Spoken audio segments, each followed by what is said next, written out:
Hello bookworms, welcome or welcome back to my channel. I hope you're all doing well. So today's video is my May wrap up, so with further ado let's get straight into all the books I read in May and my thoughts on them.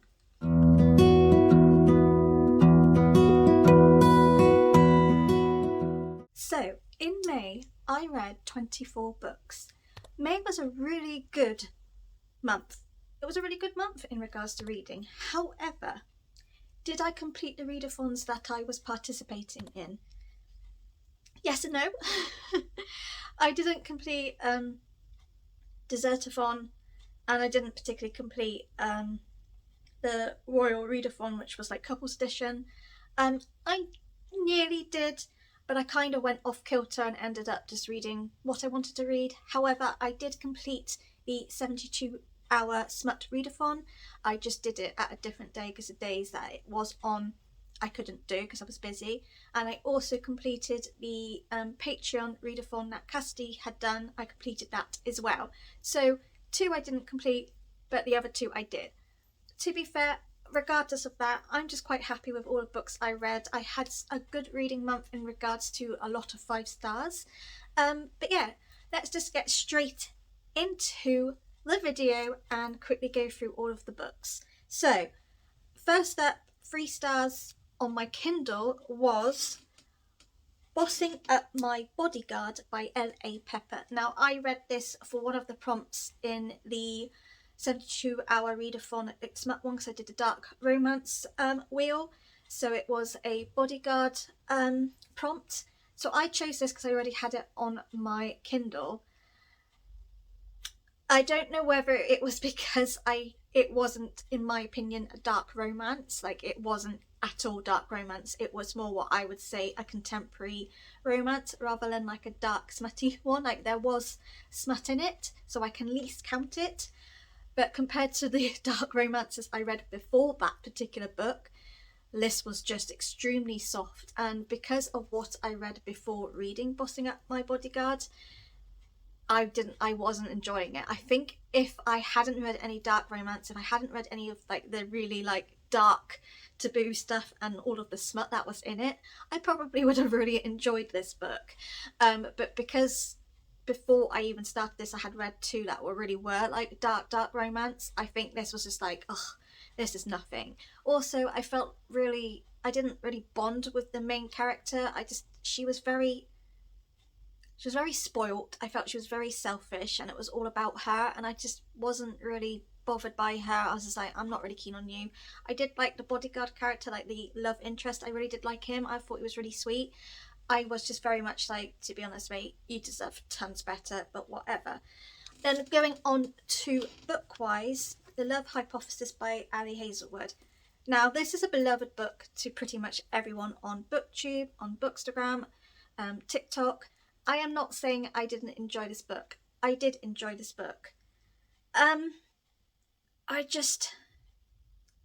It felt slow at some points. It took me a while to actually like our main character Olive, and also some bits just went over my head a little bit. I was just like, I don't know, like, I enjoyed this book, but it wasn't one of those books where I was like, this is fantastic, everyone needs to read it. Like, I didn't get that from this book. Like, it was a good book, I enjoyed myself. It wasn't that I didn't enjoy it. I just, compared to some other romances I've read, they were a lot better than this, in my opinion. But I do like Ali Hazelwood's writing, and I am certainly interested in her other books that she's got out. Specifically, I really am interested in her new one, which I don't think's out quite yet, but I know a lot of people have read some arcs of it and they really enjoyed that one, and I kind of feel like that might be more me in regards to romance. But I did enjoy it. Don't feel like the 3-star is a I didn't. Just compared to some other romances I have read, they were better than this in my opinion. And then for a 3.5 stars is Pillow Thoughts by Courtney Peppernell. Now, the first half of this book I really enjoyed. Like, as you can see, I tabbed quite a bit. A lot of the poems really resonated with me. They really hit home. I got quite emotional with some of them. And then the last half just flopped for me. It was just a bit, they they weren't my favourite poems. They didn't seem to really resonate with me. They didn't really give me a hard-hitting emotion like the first half did. So with that, that's why I've given it 3.5 stars. Like, I feel like if I liked some of the poems in the other half, like even if it was like 3 or 4 more poems in that half, like the half that I did enjoy, then I probably would have bumped it up as a 4. But it literally was like, literally I reached the part where it was if you are sad, so from here onwards just nothing really hit home for me, and I thought it would, purely because of some of the like titles. It just didn't. Like, the first half was more impactful in emotions wise than the second half. Then for 3.75, if we're going to really be nitpicky, Love Looks Pretty on You by Langlee. Now, I love Langlee's poetry and prose. Like, she was the first person I ever got into in regards to poetry. I really liked her books and all of that. However, I felt like this book was just a bit repetitive as we got in. Like, it is literally talking about love and romance. Like, obviously it's like relationships, it's like self-love. Like, it wasn't just about being with someone, but primarily it was being with someone, and it was all right. It wasn't that I didn't like it. Like, there was some poetry in here that like I really liked. It was really sweet and it was quite, oh, I like that. Just, it was too lovey-dovey for me. In my personal preference, it was just too like, oh god, this is really soppy, this is really like too much. I'm not into that kind of stuff, and that's the reason why I gave it a low star. Like, her other poems I do like, but I feel like they're always a mix mash of like different things. This for me primarily just went into really cutesy love, being in love and all that, which is fine, but I was just like, I'm not in that mood. Like, it's just a bit too in my face, in my opinion. Now we're on to 4 stars. So doing my Kindles first. In Piecewise Havoc by Amo Jones, which is book 1 in the Midnight Mayhem series. So I read this for one of the prompts that I got on my Dark Romance wheel for the 72-hour Smart Readathon. So I think I did this one for Forced Proximity, which it was because they ended up, like, our main character shared the same like RV van with these like 4 other men. Right, here's the thing, I really did enjoy this book, but at times I got completely confused. Other times it felt really slow. Like, I felt like the first half was quite slow and quite, oh gosh, and then from halfway onwards it picked up. I really like the circus aspect. I really like the fact that there was like a mystery involved, specifically with our main character. Like, she sort of had sort of missing memories and all that, and like the big reveal near the end and everything coming out, that was an absolute amazing twist and everything. Just the first half was quite brutal, and like obviously I knew going in with the trigger warnings that there was rape, but it was just how they got to the situation, and I was just like, why? Like, when we got into the other half and we understood why, I got it, but again I was like, this is just a bit too, it was a bit stupid in my opinion. It just felt really silly why they did this. I just thought, this is just, it makes sense, but why? It's just a really stupid thing to do. But it is a dark romance, so you do have that like over the top, like, we're gonna do this sort of thing. Like, the first half wasn't for me. I'm glad the second half did pick up, because honestly I was getting to the point where I was thinking about DNFing the book. So I'm glad the second half did work, and with the twists and everything, it did give me like the 4-star vibe, as primarily it was more like 2.5, like 3-star, but the twists and how it all ended did but boost it up to 4 stars, thankfully. But yeah, it was just a bit like, it's also one of those books as well, like I kind of want to continue on with the series to see like how it plays out, because like each series concentrates on different people, and I am like intrigued to see how these other characters get on with things, but also at the same time it's just like it's just quite questionable. Also 4 stars is All Roads Lead Here by Mariana Zapata. This is the first Mariana Zapata book that I didn't enjoy. The first half was extremely slow. Now, Mariana Zapata does slow burn romance like really well. This book for me was too slow. It was extremely slow in my opinion, and I was a bit like, get on with it. For a while I was a bit like, oh, I'm not sure whether I like these characters, like even the male love interest I wasn't sure of.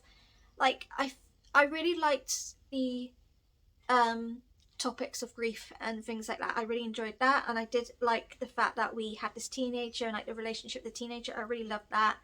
um it also had grumpy versus like grumpy sunshine, which I do like that trope. And it did like, it sort of turned into like friends to lovers more than like enemies to lovers sort of thing. Like it, like I liked it. I also liked the camping bits and like the hiking bits. Like I, that really was like, I really enjoyed that. It was just moments where the main character was just like, I'm not really vibing with you. The first half was a bit slow, and the slow burn romance was too slow. Like literally everything picked up like the last like 4 or 5 chapters, and then that was it. And also the ending, it was in a way where I was like, oh, like I kind of like, it went, they finally got together, then we had like the epilogue, and as lovely as it was, I wanted a little bit more of their romance rather than that finally got together, then you got an epilogue. um and like, you know, she's had a baby, she's pregnant again sort of thing. I was just like, I wanted a bit of the romance rather than the whole really really slow getting there to then boom, they finally are together, then it ends, and then you got the like epilogue where like, you know, so many years has gone past. Like I just wanted a bit more of their romance rather than this was just too slow for me. It was just too slow.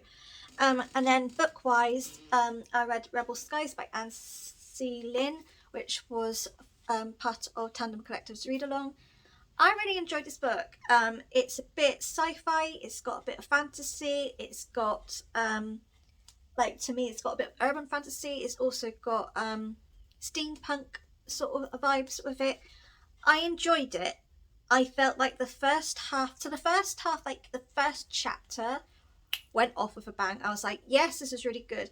And the first, like, I would say 3 or 4 chapters really were like, oh, I like this is quite good. And then it just dropped. And then I was just like, okay, I'm getting a little bit bored now. Like, there wasn't really much going on. And I was just like, okay, like, I want all the action again. Then it picked up, and like we started to get more action and all that. And then from like halfway onwards, we got like fight scenes, we had like a massive big twist and another big twist, and I was like, oh, and it ended in a cliffhanger. Like it ended in a cliffhanger. So I did enjoy it. I kind of wish like the first, like, you know, the first couple of chapters really hit it off with a bang, and I just feel like if it continued with that, it would have been a 5-star. But it did just drop. It dropped. It went a bit too descriptive. It got a bit slow paced and boring. Like there wasn't really much going on. I kind of felt like I wanted more in regards to the paper magic. Like we had quite a bit of paper magic. We had a bit about this shikigami sort of stuff, like it's basically origami that's come to life. Like we had a bit of that, and I wanted a bit more. I wanted a bit more of our main character, Kirara. I kind of wanted to have her learning her paper skills, like her paper magic. I wanted a bit more of that, of her learning it, rather than just bits here and there. But I did feel like from halfway to the end, it really picked up. We had so many twists and turns that I did not expect. I got a little bit upset at one point as well, and it did end in a cliffhanger. Like I certainly want to pick up the next book. I think this is going to be a trilogy, so certainly want to pick up the next book, because that cliffhanger was such a cliffhanger that I was like, I want to know what's going to go on. Then we're on to 4.5 stars, which is Secrets We Hunt by Dana Isley. And this is book 2 in a one-night series. Book 1 is in the 5-star category. So this basically is like a one-night series in the sense that it all spans in 24 hours. In this book, in the first book, we follow 2 characters. But we meet another lot of characters too, and one of those characters in the first book is this main character. And here basically it follows on from the first book, but it can be a standalone as well. But basically it's the wedding of the two people in the first book. He's there, and it turns out that his ex best friend and the person that he was in love with was there, and they've lost contact and all of that. And basically, long story cut short, he wants to know why she just like dropped the end of the world, never spoke to him again, and all of that. And so it's like in a span of 24 hours, all this comes to light. Obviously, it's very smutty and all of that, and then you find out what happened and blah blah blah. So it's literally 24 hours of smut, getting together, finally being together. I enjoyed it. I just didn't enjoy it as the first book. Like, the first book was quite dark. It was in like a certain sense. This one, I just felt like it was, I like the rep in here. Like, we had sexual assault, and we had like mental health rep and things like that. Like, I like the rep side of things. I don't know, it was just very much it. I felt like the main character, male one, was a little bit like controlling, quite forceful, quite like, you're telling me what's going on, blah blah blah, like not letting her make her own choice, sort of thing. Like, it felt like she was forced to do all of this stuff. I didn't love it as the first book, but in the smut side of things, I adored it. Then we're on to 5 stars. So I'm going to go through the 5 stars on my Kindle, and then all the 5 stars that I've got physical. So the first 3 books are the first 3 books in the Fallen Men series by Gianna Darling. So first up we have Lessons in Corruption. This follows basically the Fallen Men series. It's like, they are sort of standalone in the sense that they are standalone, because it's not the same characters, it's all different characters. However, each book sort of does involve like the previous people and previous things. It's one of those where you can read it as a standalone. However, it will make more sense if you actually read it in the series order. So Lessons in Corruption, we follow King and Cressida.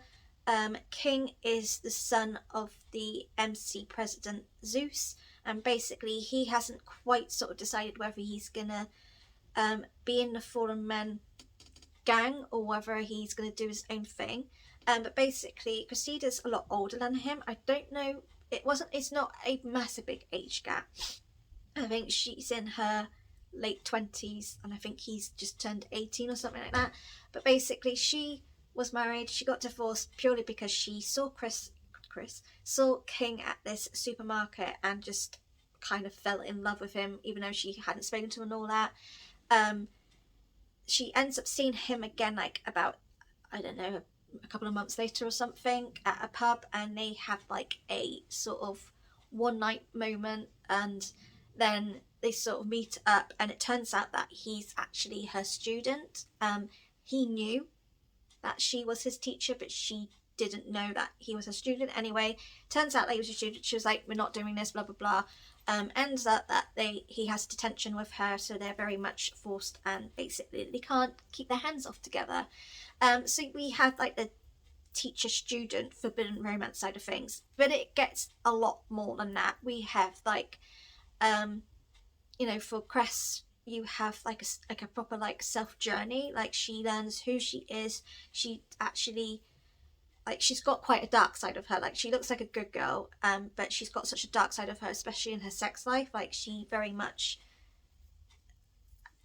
has these kinks and likes to do these certain things. I can't go into it without spoilers, but it's steamy as anything, but also you actually do have a lot of character build. It isn't just sex, it isn't just a romance, it is sort of self-discovery and things like that. And I had a blast. I read it within 24 hours. I was hot under the collar. I just loved it. Then the second book's Welcome to the Dark Side, which we follow Zeus, which is the president of the Fallen Men motorcycle club. He is the father of King. So we follow him. Now, his story is very taboo and very forbidden romance and a very big age gap. So basically the age gap's 19 years. Now, I won't lie, for a bit in this book I felt uncomfortable, because I was like, I don't know whether this age gap is a bit too much for me. However, there was a part in this book which actually explains like this sort of law around it. And basically, as long as you're not like a teacher in the police force or any sort of thing like that, if you're just, you know, I don't know, if you're just someone who works in an office and something, and you know, something like that, like, it's allowed. However, if you're a teacher to this person or you're in the police force and stuff like that, it's a no-no, just purely by like what you do. Yes, very confusing. We follow Zeus and basically follow the main character, female as called Lou. Basically, Zeus rescued Lou when she was a kid from being shot. But he went down for murder because he killed the man who shot Lou. Lou and him became pen pals while he was in prison, and he sort of became a second father to her. So she's the daughter of the mayor, and the mayor basically hates the motorcycle club, the Fallen Motorcycle Club. Like, he hates them. He wants them out of the city, like out of their city and all of that. They don't have like a romance when she's young. Basically, it is like a father figure and all that. But she reaches 16. I think he is just coming out from prison, and she basically said that she loves him, and he stops all contact. It's like, no, this is not allowed. Like, as much as he cares for her, he knows that, you know, this is not good. However, he got some of his like gang to keep an eye on her and all of that, and basically, stuff goes on. So Lou also has cancer. So she had cancer when she was a kid. She got through it. However, she's just been diagnosed with the same lot of cancer again, and it's sort of one of those things of, is she going to live? And she decides that she wants to live her remaining life as much as she can, and she wants to do it with Zeus. So we basically have that. She starts, they start to actually get together. She's got like a proper dark side of her, and then all of that. Like, I loved Lessons in Corruption, but I loved this book even more. I absolutely loved Zeus. Like, yes, he, in some sense you can say he's bad, like he goes against the law and everything, but actually everything he does that's bad and that's against the law is actually for good. Like, he kills people who hurt. Yeah, like, when you actually hear his story and the reasons why behind why he does these things, you're like thinking, actually, the people he kills are baddies and deserve it, in my opinion. And like, when it comes to his family and his friends, he's so protective.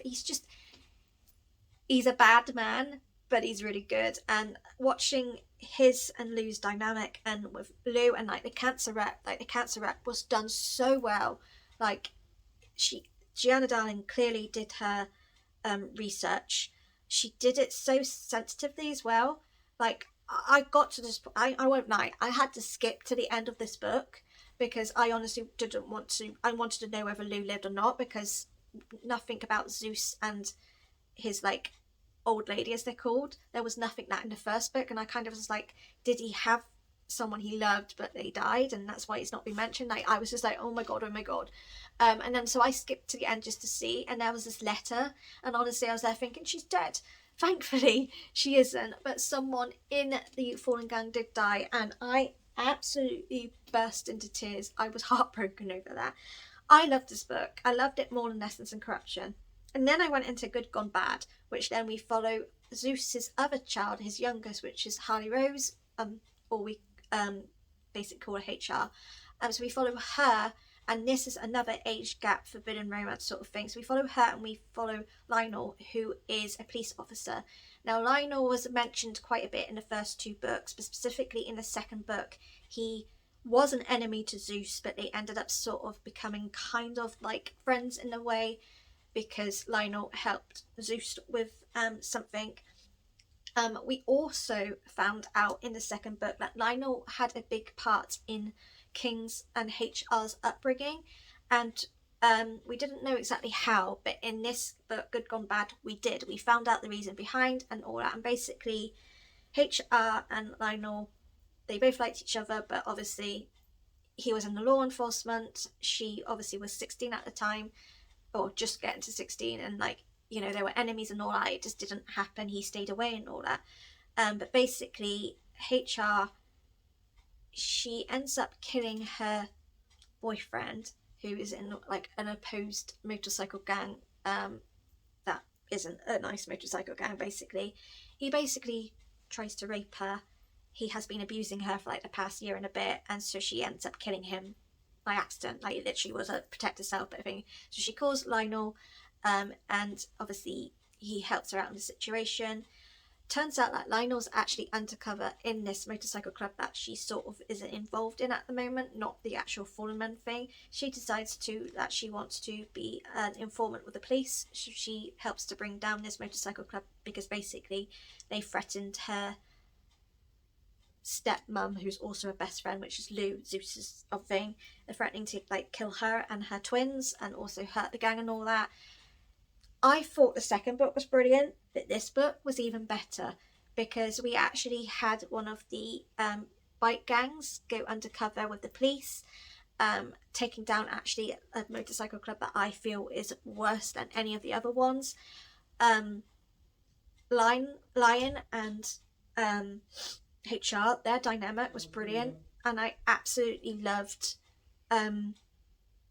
like the aspect of him looking after King and HI. It was just done so well. I really enjoyed it.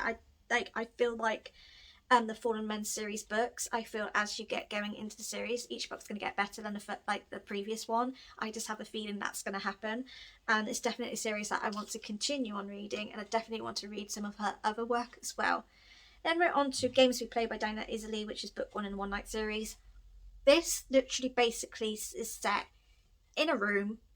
This woman is interviewing this bloke who is a gamer, but basically not only is he like a masked gamer, he also like does this BDSM stuff. It's steamy, like no joke. This book is just sex from start to finish, and I loved it. There was not really much plot. There was quite a bit of character building actually. Like I really liked our main girl character and like her mental health and stuff like that. I really liked that. I was just in it for the smut. It was just absolutely fantastic. I loved it, and it was just such a quick, easy, fun time in my opinion. Then I read Corrupt by Penelope Douglas. Now this book was one of those books where I had no idea where to rate it. I enjoyed it, I hated it at the same time. But after I read it, because I was going to rate it about 4 stars, which I did. Then I changed my rating because as I got on, I just couldn't stop thinking about the book and about this big massive plot twist and this reveal, and I just continued on thinking about the book after I read it, and I thought, no, I have to give it 5 stars because I can't stop thinking about it. Saying that now, I can't remember what happened because it's been a while, but I know what it is like something happened basically this girl hung out with this sort of older group. She fancied one of these blokes, and 3 of them went to prison, the other one didn't, and basically they all come out of prison and they're all trying to get their own back with her, because they believe she was the one who dobbed on them to the police and got them arrested. Obviously there was a massive big plot twist in the sense that it wasn't her. I think my issue with this book for a while was the fact that how quickly our main character forgave these blokes and what they were doing. There was also a moment where there was a threesome, which I was like, really? But I just couldn't stop thinking about the book after I read it, and I was just like, do you know what, it's going to have to be 5 stars purely because I can't stop thinking about it. But it is one of those books where you need to check the trigger warnings. It's not going to be for everyone. There was a few moments where I got quite uncomfortable and I was just like, oof. But if you can get past that and continue reading it, it does make sense, and it's a good book in the sense that it's not smut. It's not completely smut. To be honest, there is smut, but it's not as smutty as some dark romances. I felt there was more character building. There was a plot. There was also like a kidnapping thriller aspect as well. So again, for that, I gave it 5 stars because it wasn't just a romance and a smutty one in that. Then I read just a fun one, Barbarian Alien by Ruby Dixon, which is book 2 in the Ice Planet Barbarian series. I read book 1 a couple of months ago, so I read this again. Most of these are for the 72-hour smut readathon. This was a book that had like a monster or something like that. I loved the first book. I love this book even more. It's smutty. It's an alien human romance. You can't help enjoy this book, and I felt this book had a bit more plot in it rather than just sex. But it's just a very fun, easy time to have. Then last but not least on the Kindle is Her Soul to Take by Harley Leroux, which is book 1 in the Souls trilogy. I absolutely love this book. We've got supernatural / paranormal stuff. We've got a horror. We've got like a thriller. We've got like a cultish sort of thing. We've got sacrifices. And then we've got a very steamy romance on top of it. We basically have a human / devil romance. It was really good. It was really creepy at times. That at one point I had to stop reading at night because I got really spooked out. But there was plot, there was creepiness, it was so much going on, but in a really good way. I absolutely loved our 2 main characters, like the male and the female. They were just absolutely amazing. Their characters were done really well. The actual like horror aspect was really good. Like I genuinely felt like I was in a secluded forest all on my own with all of these creepy things happening, and pretty much felt trapped of like, what am I going to do? It was one of those books where it was a dark romance, it was a smutty romance, but we had plot, and a really good plot in that. And I absolutely loved it. I loved how it ended too, and I love that this is a trilogy, but again, it's a standalone trilogy. So the second book follows another demon and another human, where they sort of become like soulmate sort of thing. But I kind of curious to see how that is, because what's going on in that book is sort of what happened in the first book. But it's their point of view on how they got rid of this monster. So it will be quite interesting to see how that's done, because I don't want it to be in a sense repetitive, because we've had it in the first books. It's one of those ones where I'm like, it's going to either be a yes or a no, but it's certainly one of those series that I need to continue, because I absolutely love the fact that it was both a romance and a horror book. And I mean, it was scary. Like, it was really atmospheric and creepy, and like had occult vibes as well. Like, it was really, really good, and I thoroughly enjoyed it. Now we're on to, ow, I just broke a nail, this big selection of books, and I'm going to fly through them because there's quite a few. First up, 5 stars, The Honeymooners by Christina Lauren. Love this, absolutely loved this. This was such a funny book. It was really funny. I was reading it and laughing out loud, and everyone was looking at me thinking, are you okay? I absolutely loved Olive, and I absolutely loved Ethan. Their like enemies to lovers dynamic was fantastic. It was just an absolute fun ride. The beginning of it, when everyone apart from Olive and Ethan, everyone else got food poisoning, and like I mean really bad food poisoning at this wedding. It was just like, to me, it was like an omen to this wedding already.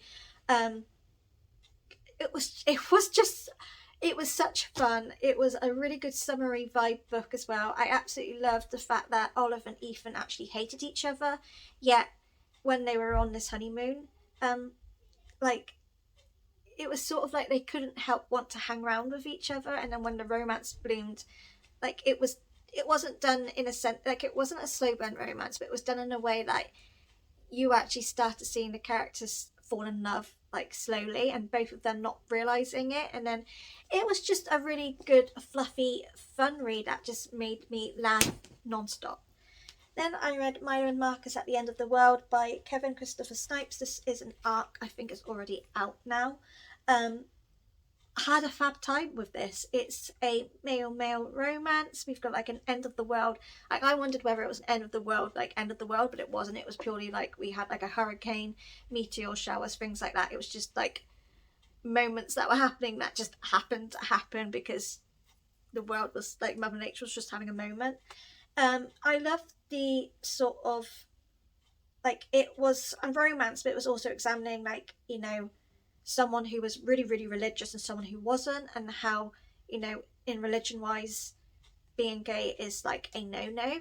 And like it was acceptance and like of who they are and all of that. Interruptions. It was a really good book. If you haven't read it yet, just read it, because the actual representation in this book is just done really well. And you just need to read it. I can't go into it without spoiling it. Just read it. I think it's a very well done book with very important topics and a cute little romance at the same time as well.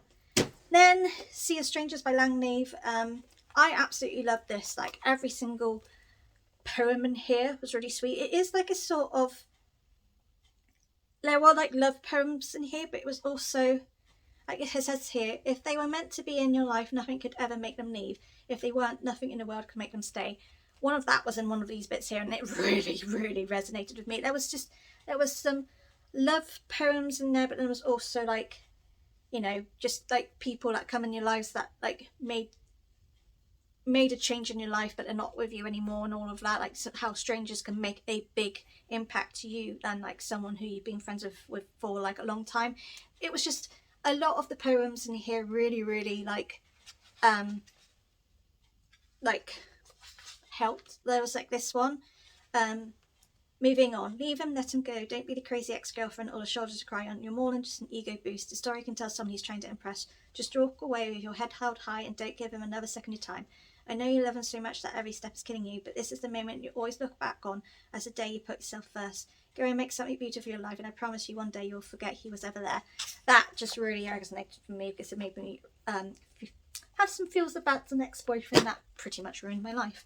Another poetry book that I absolutely love, like I think Amanda Lovelace is someone I will definitely want to just read every single poetry book she's got. So this is The Princess Saves Herself. In this one, it says the story of a princess turned damsel turned queen. I actually have The Witches Don't Burn in this one too, which I'm reading in June. Very excited to read that. I love the fact that this book gives you a massive big list of trigger warnings, and I actually really like the fact that I did that, but I also feel like having these trigger warnings, you understand the poems in this, because you just have these poems that really are just emotional, basically telling a story as well. So we've got the start of like a princess who has gone through crap, then turns damsel, which like, you know, trying to get out of things, trying to like make a way out and thinking that they finally got a good life, and turns out they haven't. And then it goes into the last bit where everything's fallen into place, everything's gone good, everything's worked out, and like she's a queen and she rules the world and blah blah blah. Like, there's a story in these poetries. There were so many things in here that resonated with me. There's obviously talks about abuse, emotional abuse, physical abuse. There's a bits about rape. There's also talks about an eating disorder, which really resonated with me specifically.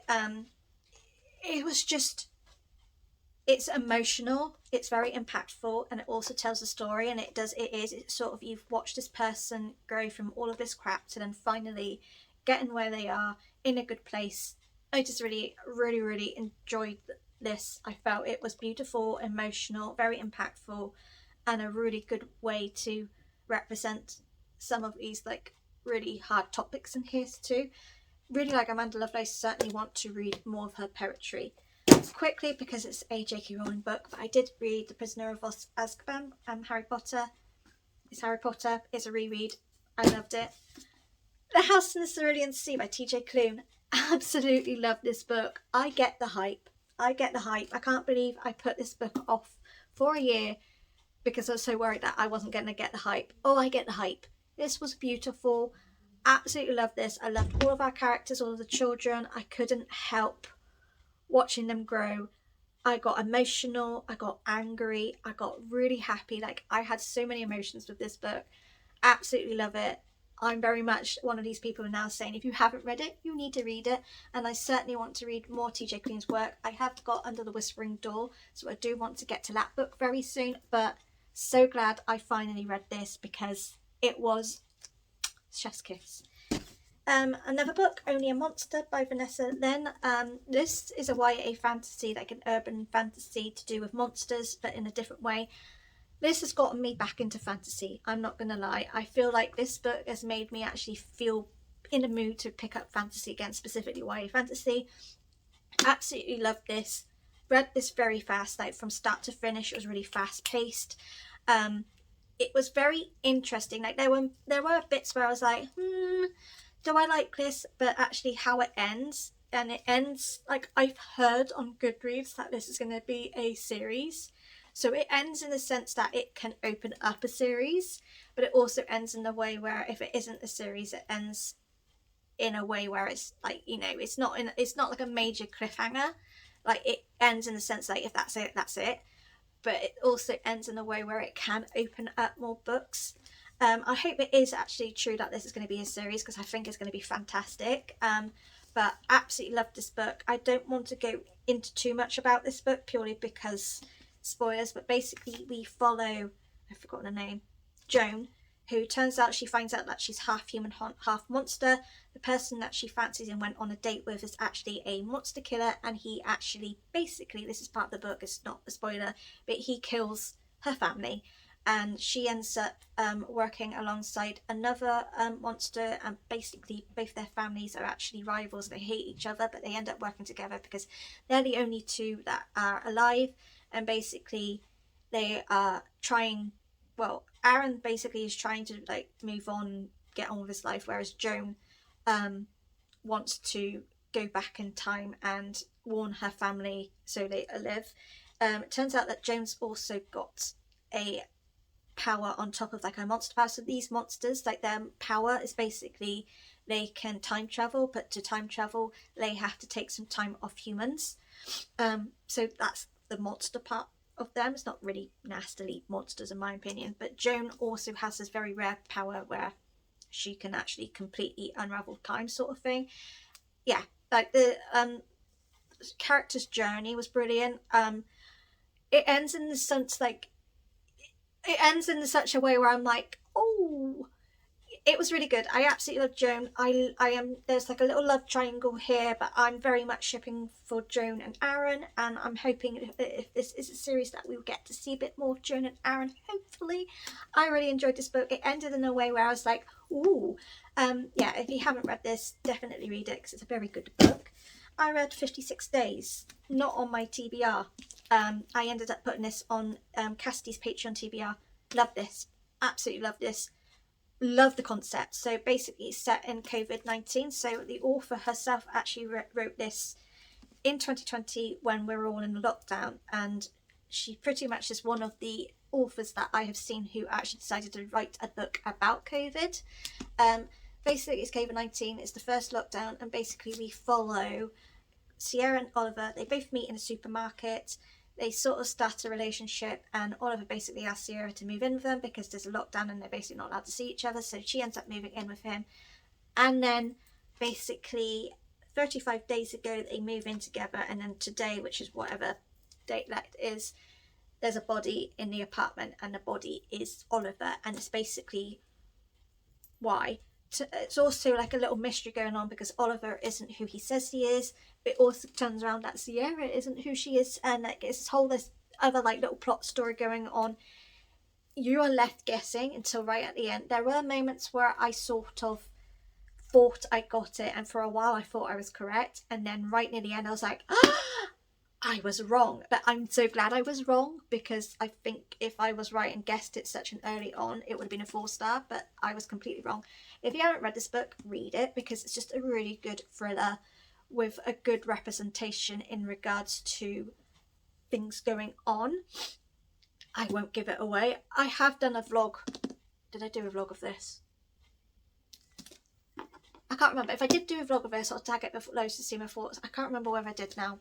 I think I did. I think I did. I'm not sure. If I did, I would tag it before. If I haven't, ignore me. And A Nasty Bread Song by Kitty and Outate. This is basically mainly a recipe book, but at the start it is sort of following about Kitty's sort of mental health. Like, she obviously was very depressed. She was at a low point. One day she ended up making some bread with her dad, and it opened up a whole thing of helping with her mental health, helping her talk about it, and then it ended up being that her father and her opened up a bakery store. It's a really good book. I loved like the first half where we actually had like the mental health, how it got around, how the store happened, and then when we get to the actual recipes, they were lovely. I obviously did this for a special VIP read along with Tandem Collective. I made I think the cheese biscuits, I did cheese and marmite biscuits, and they were very nice, and I certainly am going to use this to make other recipes from here. But since my parents are on keto, it literally is just me and my daughter, so I have to make stuff that my daughter will eat too, which is not much. But yeah, it's certainly a very good book. I like the story behind it, and the recipes are absolutely lovely too. That is the 24 books. It was a good month. I am still reading one book, which I don't think I'm going to be able to finish because we're at the end of May, but I am currently reading Dead Silence. I am on page 110. If I can read the remaining bit of this book today, then brilliant, but I think I'm just going to put this over through to June, so look out for June's wrap up with my thoughts on this. But I can tell you now that I am at the moment really enjoying it, and I'm also getting very scared from it too. But yeah, thank you for watching this video. Let me know if you've read any of these books and any of the books that you particularly want to read. And yeah, thank you for watching, and I'll see you again in the next one. Bye!